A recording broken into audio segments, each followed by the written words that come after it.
let's just cut to the chase. Let's cut to the chase. What did I buy at Chanel? Hi guys, welcome to another video. Today we are talking Chanel luxury shopping in Paris. We went to Rue CAMBON. We had a VIP appointment all set up while we were in Paris. So what happened? What was disappointing? What was really interesting? What did I buy? Let's get to it. The luxury shopping continues. The day that we went to Chanel, oh my goodness, what a day. It must have been the most memorable day that we had there. Well, for me personally anyway. So I do want to preface this video by saying that everything I'm going to talk about in Chanel, just bear in mind that I had just been to Hermes in the morning and something happened.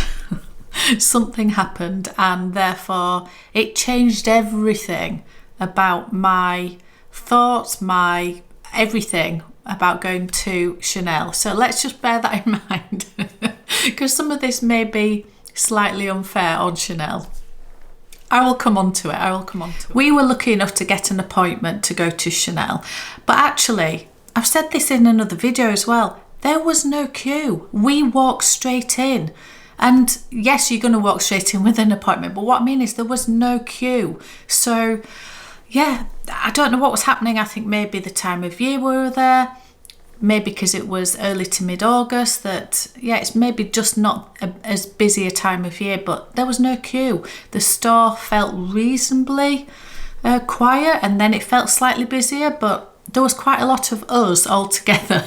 There was a big group of us that went to the appointment. So I suppose it felt that there was plenty of people around, but that's because we were filling most of the store, to be fair. So what did I think about Chanel? What did I buy? What did I want to look at? Well, let's recap. So on my wish list, I wanted to see, was there 3 bags I really wanted to see? I wanted to see the Coco handle in either the small or the medium in black, obviously. I wanted to see the Chanel 25, that was actually number 1 on my list. I wanted to see the Chanel 25, again in the small or the medium in black. And I also wanted to see the Chanel 19. Oh, actually no, there was 4 things, because I want to see the Chanel 19 in small in black, mainly with gold hardware. And the other thing I wanted to see was this tote. I'll put a picture here because I had not seen this in the flesh. Anyway, when we got there, yeah, I just asked for all of those things and just to see what they had. And there was no Chanel 19s, apart from there were 2. They were, I don't know if they were the medium size or the larger, but they looked very big actually. And both were in a fabric. They were in a tweed. One was a darker version, one was a lighter version. Neither of them for me. Absolutely a big no. I just didn't like them. So sorry to anybody that does like these, but I like just the black caviar anyway. I'm a plain and simple girl, I really am. So there was no other Chanel 25s to look at all. So that was really disappointing, because I really wanted to see one of those and get my hands on it properly. The Coco handle originally, and again I've mentioned this in other videos, she brought out a mini which was far too small. She brought out a small and a medium. The small was in a black lambskin, which I didn't know that the Coco handle came in a lambskin, but it was, and it had a beautiful, like, intricate gold handle. Absolutely beautiful, but I'm not a lover of lambskin. I particularly wanted to look at the Coco handle because it is generally caviar, and I love caviar. So I was not interested in that one. It also was a little bit small.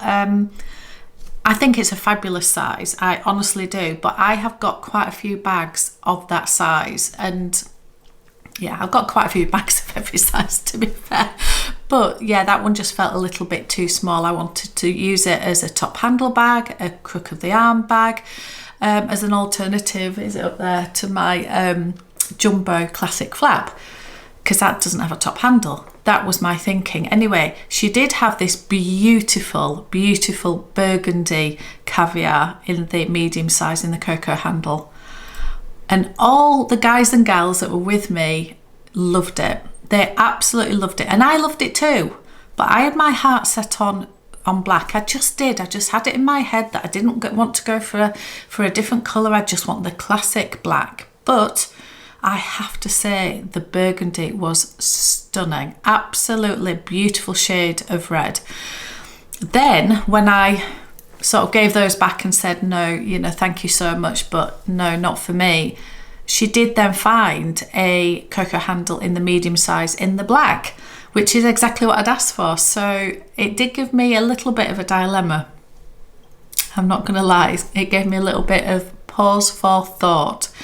While I was there, I also tried on this bag. Now, this was a version of the WOC, the wallet on chain, but it had an adjustable strap. So it had the CCs and you can move the chain. And I thought that was a really great addition to it. It's better than the Cocoa, is it the Cocoa Crush? It's got the ball. I prefer the CCs. Anyway, it was fabulous. And I really liked this silver. It was quite a bright bag for me, but it was also reasonably neutral because it was a metallic. I was really surprised how much I liked it. The price was pretty expensive, I seem to remember. It was well over €3,000, I think. I think. And there also was a larger version of this, so it was more like a flap bag, now in the same silver. Now I think that this must have been a seasonal bag because it wasn't a classic flap. It was bigger than a wallet on chain. And it was fabulous, absolutely fabulous. You'd fit a little bit more in it. It was more like a mini sort of style, size. I really liked it. It was so expensive. I think it was €5,100, I think. And yeah, I loved it, but so expensive for such a small bag. Then she originally said she didn't have a Chanel 19 in the black, but then she found one, and again I tried it on and it's just beautiful. So it was really interesting how, again, the theme of Paris for us was, oh, we don't have it, oh, it's all sold out, and then they either find it miraculously or actually it is sold out and they just don't have the stock. But on those, yes, she did actually, the two bags in the exact combinations that I did actually want to try. The tote bag was nowhere to be seen, so that was a real shame. Let's just cut to the chase. Let's cut to the chase. What did I buy at Chanel? Nothing. Absolutely nothing. Why? Why, you may ask? If two of the things that were high up on my wish list were available in the Rue CAMBON store where I could get the white packaging and all of that, why, oh why, didn't I buy one of them? Well, there's a few reasons. The first reason I alluded to before, I had just been to Hermes and things had taken a turn. Things had taken a turn, and therefore, yeah, I just felt, how do I explain it? I was no longer going to be spending over €6,000 on either of these bags. And yes, they were both over €6,000. And that is the second reason. The prices just blow my mind. They just blow my mind. And I know I have spent that amount on some of the other bags, you know, with the P9 down here cost a fortune. These cost a fortune. All of them cost a fortune. But there's something in me, and I think it is probably because my classic flap up here, when I bought that, granted it was a few years ago, and I get it. All of these prices have gone up, I get it. But that was £4,450, I believe. And it had gone up from 2,700, which was the first time I ever laid eyes on it, a couple of years before that, 2 or 3 years before I bought that one. And yeah, I couldn't believe I had to pay £4,450 for it. So the fact that those bags are now nearly £10,000 in store, I just say no. And therefore it trickles down the whole range where I'm thinking, over €6,000 for a cocoa handle? No, no, I'm not paying it.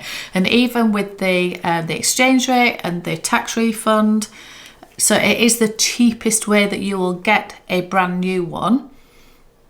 There was something in me that just said absolutely not. Now, whether that would have changed had I not had just been to Hermes, I don't know. I don't know. We will never know, will we? But I was definitely in that mindset that that is too much money. It is too much money. So I did have a look at a couple of other things. I had a look at some earrings. There was nothing. There was literally one tray that she brought out. Nothing new, nothing different, nothing grabbing me at all. There were some other beautiful bags that some of the other guys that I was there with were trying on, but again, the prices. Have a look at this one. This is the one that Amelia tried on, and we all thought Amelia's going to love this one because it is right up her street, and she did love it, but it's very similar to a couple that she's already got. But it was also 17,000 euros. And honestly, let me just grab this one. So this is my absolutely gorgeous Chanel mini in the sequins. And obviously it's got the Paris, the Coco, Chanel, the Rue Cambon. It's a stunning bag. Now I bought this pre-loved, but I understand that the retail price of this at the time was in the region of about 5,000 something.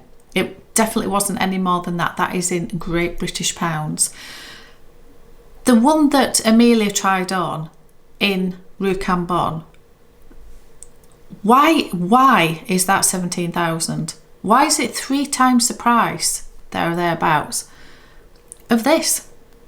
I just do not understand it. There was nothing significantly different to it. There was no precious metals on it. I don't understand it.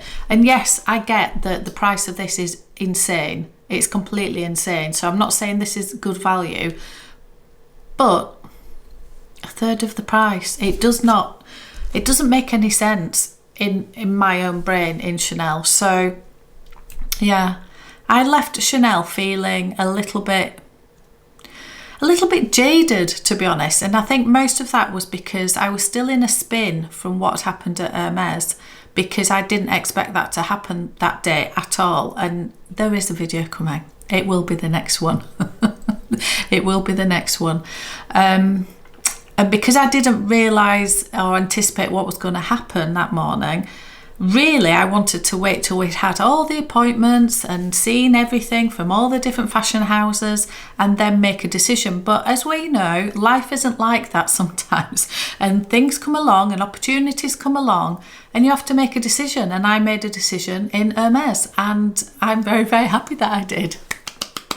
Anyway, that is in another video, and I know I'm being annoying, I know, but I wanted to get this video out about Chanel because it's just, yeah, I was just a little bit, again, another VIP appointment that I was just slightly not disappointed because, yeah, there was nothing particularly wrong in the store. I don't know. I think I was just in that mindset that I probably wasn't buying anyway. So it was a little bit of a different experience to what it's supposed to be. Who knows? Anyway, what I have learned from Chanel is that I still really love the Coco handle in the medium size. I do. And I also really love the Chanel 19 in the small size still. So, yeah. Do I look for one pre-loved? Is that an option? I don't know. I just think I can get both of those with significant reduction in price if I went for one that was pre-loved. But do I really want one that's pre-loved? Do I want to go to all that trouble? I don't know. But I don't want to pay £5,000 plus for one. I just don't. So there we have it. Anyway, that is my Chanel story. The next video is going to be a good one. So subscribe so you can see what happened at Hermes. Anyway, I'll see you on the next one.